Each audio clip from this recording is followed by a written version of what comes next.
अब हम बीआरएस का क्वेश्चन नंबर 18 सोल्व कर लेते हैं।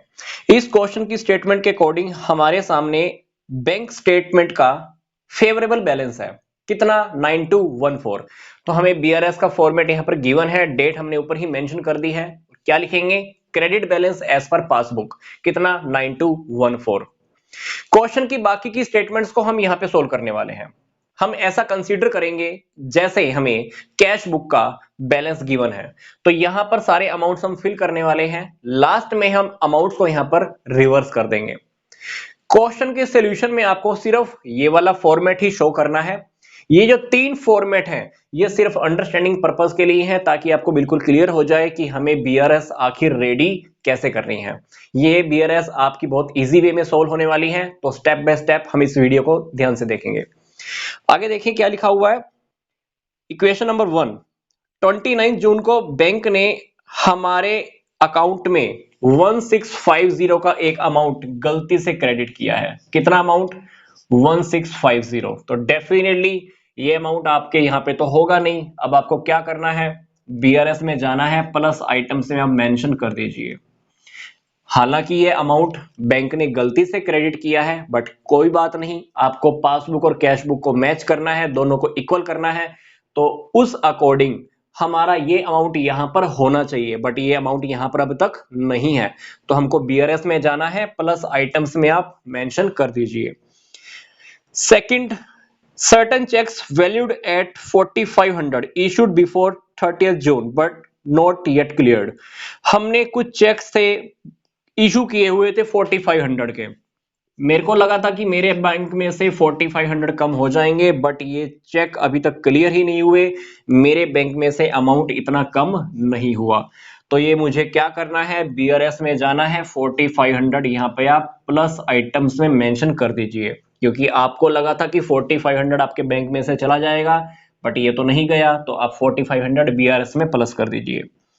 आगे देखिए, आपने कोई 950 की पेमेंट करने के लिए बोला होगा बैंक को, और वो आपके बैंक में से तो जा चुकी है, बट आपके कैश बुक में से आपने माइनस नहीं की है। 950 की पेमेंट आपको पासबुक में दिख रही होगी, बट आपने अपनी कैश बुक में नहीं लिखी। तो अब बीआरएस में जाइए, 950 माइनस आइटम में मेंशन कर दीजिए। आगे देखिए, कोई 600 का चेक है, रिसीव हुआ है, deposited and credited by the bank, was accounted and received in the cash column of the cash book. कोई 600 का चेक आया था, आपके बैंक में पेमेंट आ गई थी, बट आपने अपनी कैश बुक में गलती से कैश कॉलम में लिख दी, मतलब बैंक कॉलम में आपने एंट्री नहीं की। क्योंकि कैश बुक के अंदर आपको पता है कि कैश कॉलम भी होता है, बैंक कॉलम भी होता है। आपने कैश कॉलम में तो एंट्री कर दी, बट बैंक कॉलम्स में एंट्री नहीं की।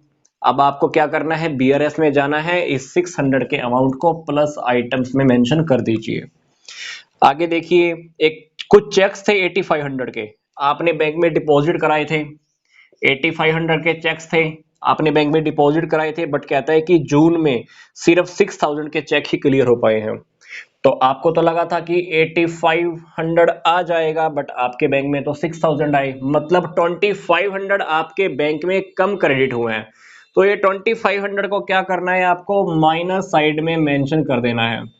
अब हमको लास्ट में क्या करना है? इन सारे अमाउंट्स को यहां पर रिवर्स करना है। जब हम रिवर्स करेंगे तो क्या करेंगे? प्लस वाली आइटम्स को माइनस में, माइनस वाली आइटम्स को प्लस में।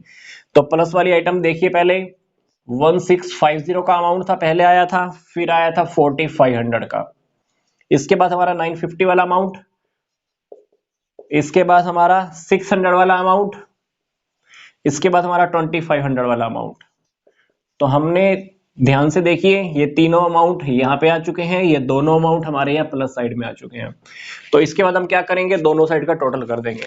जब आप टोटल करोगे तो देखना, यहाँ का टोटल आ जाएगा 12664 और यहाँ का टोटल आ जाएगा 6750।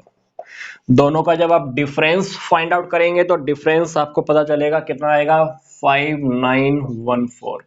इसको हम कह सकते हैं हमारा debit balance as per cash book. Question हमने बिल्कुल सिंपल वे में सोल्व किया है। क्वेश्चन को हमने यहाँ पे सोल्व किया, ऐसा कंसीडर किया कि जैसे हमारे पास कैश बुक का बैलेंस गिवन है, सिंपल वे में क्वेश्चन को सोल्व किया, लास्ट में आइटम्स को हमने रिवर्स किया, टोटल किया, डिफरेंस फाइंड आउट किया, तो हमको पता चला कि कैश बुक के अकॉर्डिंग हमारा ये डेबिट बैलेंस मिलने वाला है।